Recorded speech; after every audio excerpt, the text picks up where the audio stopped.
Good morning from day 22. Oh, it's after 8, honestly. I slept so cold last night. I was freezing. I woke up to eat a protein bar to try to, I don't know. I was like, maybe eating will make my insides digest the food and warm me up, or the extra calories. And then I put my rain jacket on top of my sleeping bag to insulate that more. But I was awake from 3 to 5-ish last night, just laying there thinking about how cold I was. So, yeah, that's my excuse for sleeping in today, but it's okay. My tent is also covered in condensation, so letting the sun hit it for some extra time, I'm hoping is going to dry it out. I'll hit the trail here, or the road really.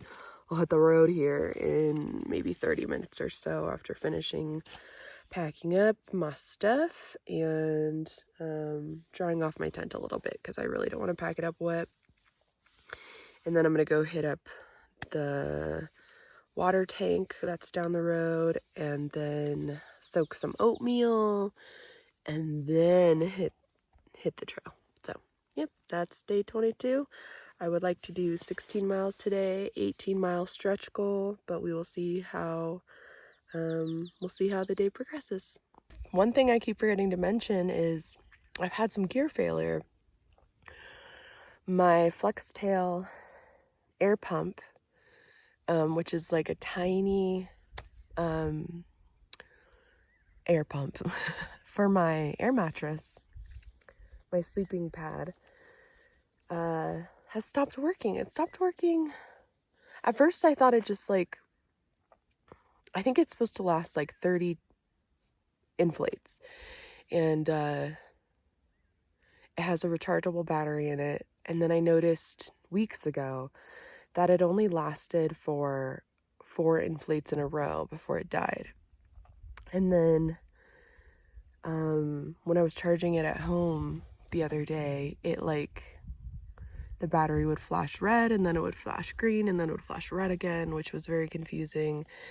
And then today, or last night, when I was using it or trying to use it, it sounded really awful and kept turning off. And then I'd turn it on again and it'd go for a second, but it wasn't really inflating anything, and then it'd stop. So that's a huge bummer.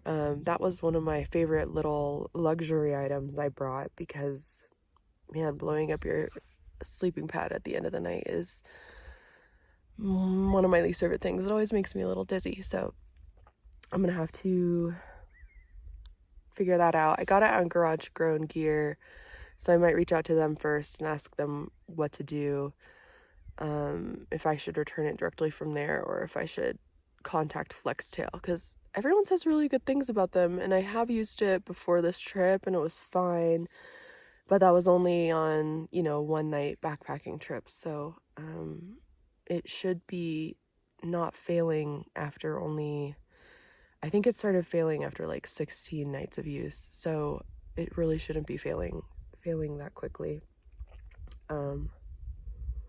Yeah, so that's my first real piece of gear failure. The other thing is my Gossamer gear thin light foam pad is torn up, but that is not the fault of the gear. That's the fault of the Gila. But I taped it up with gaff tape, so it should last the rest of this trip just fine, and I'll replace that after this trip. Everything else is kind of great. I love my backpack. It's a Z-Pack Zark Haul. I think I mentioned that before, but that's definitely my favorite piece of gear. It is the most comfortable backpack in the world. It is ultra lightweight. I can't remember the weight, but it's so light, yet it has a tiny bit of external frame that keeps the pack rounded off your back. So there's a piece of 2 stays of metal and then a mesh panel that's suspended, that keeps the backpack suspended off your back a little bit, which is just so comfortable. And I've had backpacks where the load lifters don't really make a difference, and the load lifters on this really make a difference. And yeah, I just love it so much. Yeah, I'm just stalling until my tent dries off a little more. I wiped it down, but it's still like pretty damp, so just being gentle with myself and, you know, letting myself enjoy this beautiful morning instead of freaking out about not hiking before 8 a.m. And that's okay. I could still make 16 today pretty easily, I think, unless there's some crazy mountains ahead of me, which who knows at this point. All right, this water source is a little elusive. You're supposed to follow this black pipe up the hill. The road is down there somewhere. And that trough is empty. I think I have to crawl under this barbed wire fence. And supposedly there's a cistern over there somewhere, but I'm not seeing it, so. All right, I found it. It doesn't look terribly bad. There were a ton of spiders when I opened the lid to the little cistern, but it is what it is. So I just looked at a map, or the map, I guess, and we're at maybe about 8,200 feet right now.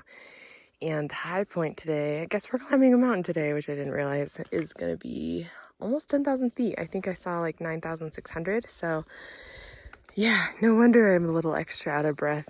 Yeah, just slowly climbing up this gravel road here. It's not too bad, but when you're in this high elevation, it does make me huff and puff a little bit more than I probably should. But it's nice and quiet. Just more of the same. Pine trees, gravel road. That's the equation, I think, probably until we get really close to Pie Town or even in Pie Town. I've never been there before, so I'm excited to get there and see what it's all about. And see the trail famous Toaster House, which is a hiker hostel house that's pretty well known on the trail. I don't know if I'll stay there, but I definitely will stop in and charge some devices before the next stretch. At the top of this hill here, I'm going to stop and eat my oatmeal because I'm burnt out, and another 1,000 feet of climbing in the next couple miles is going to require some more energy out of me. I think that's the mountain we're going to summit today, the one that's almost 10,000 feet, which is crazy. It looks so close and it doesn't look that tall, but we're already up so high, so I think that's what it is. And then the trail, or the road, is like a little bit roundabout to get up there. And then I think we come down that mountain, and then there's another ridge on the other side, to the right more. So I've been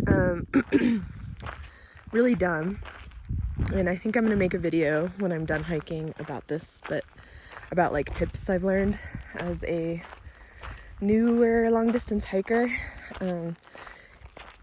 One of the tips is to make sure that your Far Out, if you're using that app, has the topographic map downloaded, because I didn't do that. I had the trail map downloaded to use offline, obviously, but it just showed the lines, the path of the trail on a black background, and that's what messed me up.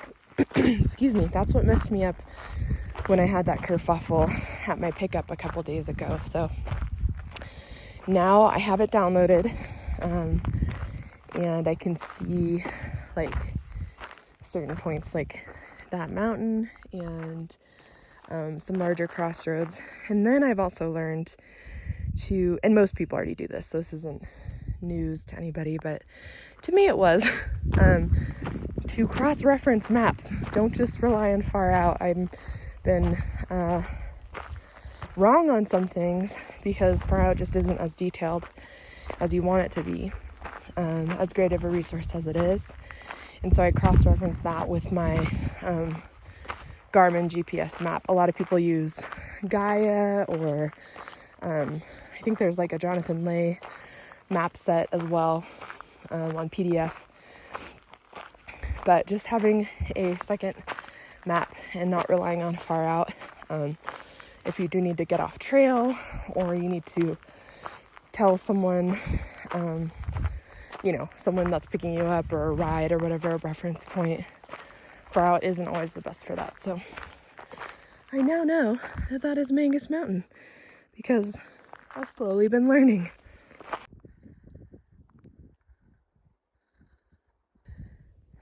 Still little patches of snow up here. It's so cold.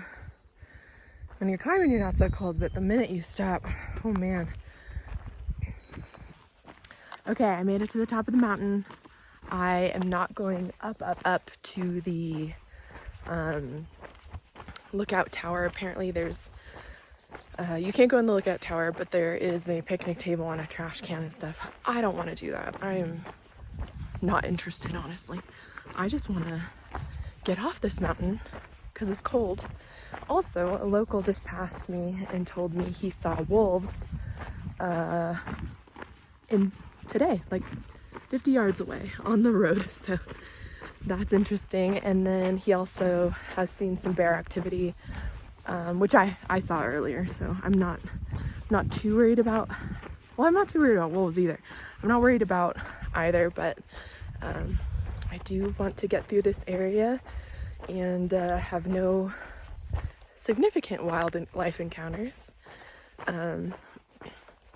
It'll be fine though. If I saw a wolf, I'd actually be pretty excited, so I'll report back when I'm down the mountain.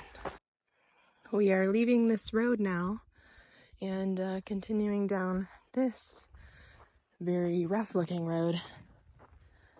So, another gravel road, yay. Well, this one barely looks gravel, just looks dirt and rock road, I guess.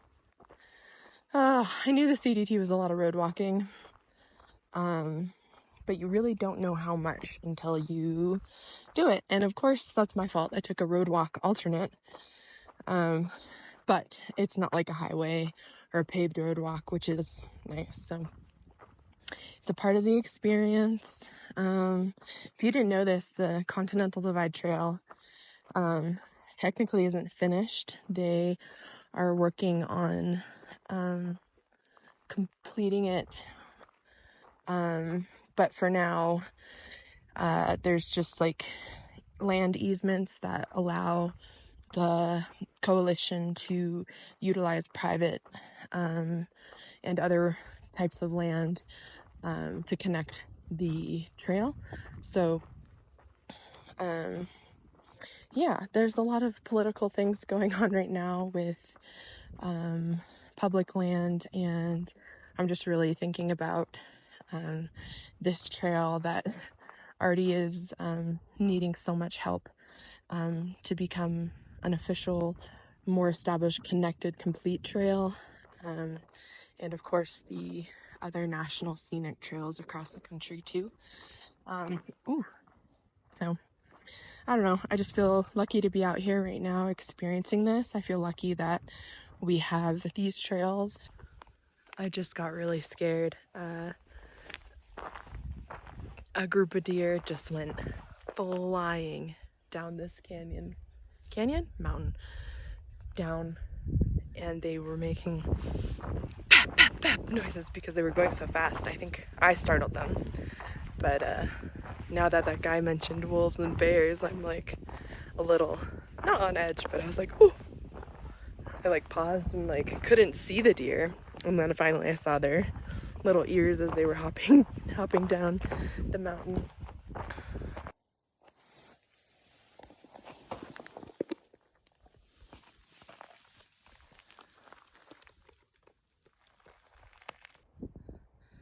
My first trail marker in many miles since being on so many alternates.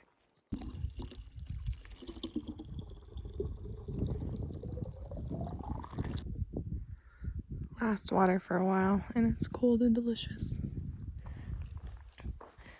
And also, this sign says CDT and nothing else. So I hope it says CDT, hikers welcome to use this water.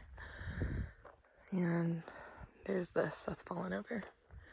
A lot of this is private property, it looks like, but the map says we could use this. It's on the map, so I hope that's kosher. And now I'm headed to, I think I am just gonna go to Davila Ranch or whatever it's called for camp tonight. Oh, sorry, swung my backpack on with the camera on, geez. Because it's getting late. I took too long to do that summit this morning. Oops. I always leave my trekking poles every time.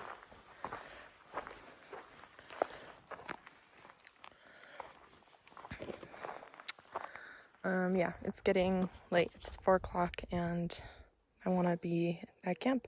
So that means tomorrow will be a 14-mile day. Let's see if we can get up early and crush those miles into Pie Town. All right, we are out of the woods, mostly. We're out of the mountainous woods. There's a little bit more horizon to see. We're still on a dirt road, as always. The bummer part here is either side is like private property of this road, and it has been for a while, so it just feels just not as welcoming as some of the other areas that are, you know, national forest or Forest Service area and public land, and camping is never a worry. So I think I am going to do Davila Ranch for camping tonight, just because it seems like there might not be very many camping options after that, according to the comments on Far Out, unless you go in another like 3 or 4 miles, and that would put me over 20 miles, and I'm not feeling a 20 today after leaving camp at 9 a.m. So there's that. I met a hiker right after getting water back there, and that was nice to chat with someone for a minute. He got dropped off by his wife. He's a section hiker, and actually passed me this morning, and he's the one who dropped off some Trail Magic bottles of water, which was very nice. That's one thing I want to do when I'm off trail. When I finish, is I want to do some trail angeling, because it seems super fulfilling and appreciated out here. I've gotten a couple bottles of water from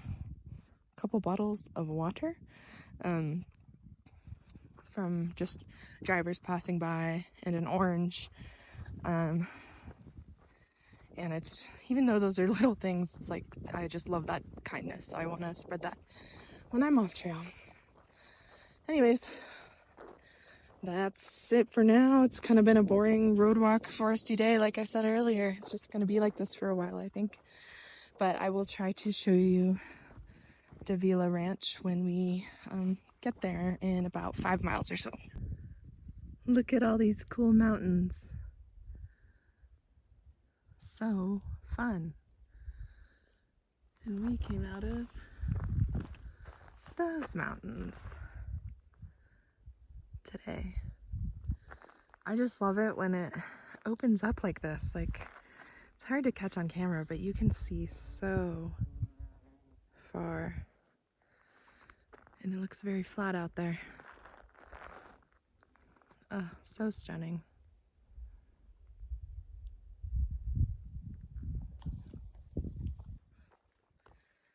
Hi, babies. What you doing? You're behind a fence. I'm gonna go this way. It's okay.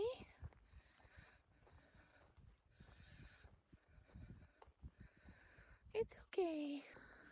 I've made it to Davila Ranch, and I actually met John about a mile back. He was off on his motorcycle somewhere, but I'm very excited to be here. Oh yeah, there's a path, great. I might even take a shower. I don't know if there's people here. If there aren't people here, I will definitely record. If there are other hikers, I might call this the end of day 22. Okay, this place is very cool.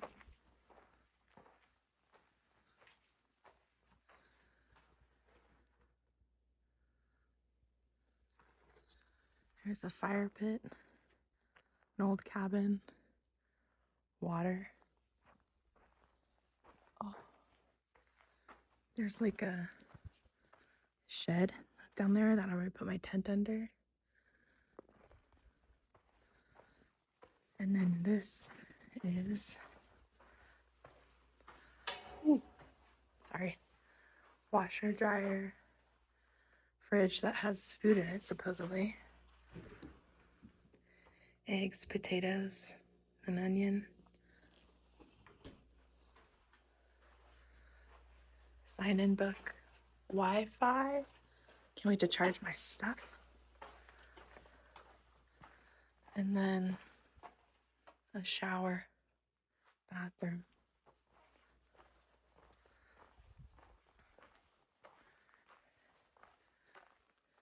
Oh, here's the stoves.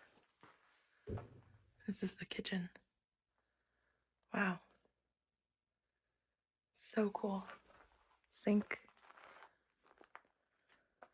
I'm so stoked to be here, and I don't see any other hikers yet, which I like. I want to be alone. But if there are, I'll be happy to meet them. Okay, I'm gonna go plug my phone in. It's so fun reading the register and seeing how many people I know. So I don't know Stitch, but they are leaving lots of comments and Far Out. Machete I've met outside of Silver City. I don't know these people.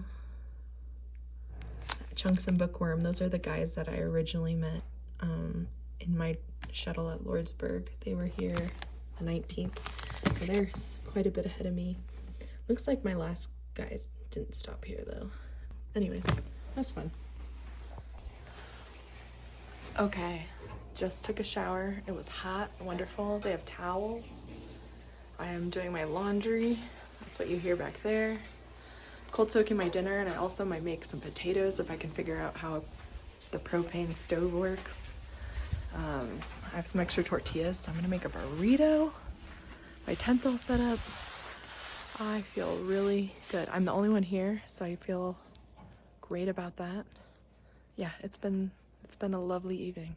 It's gonna get cold tonight, but that's okay. Everything else is fine. Phone's charging. It's wonderful.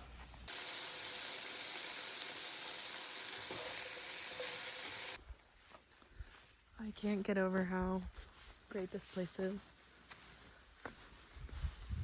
There's just something about it that really captures New Mexico for me.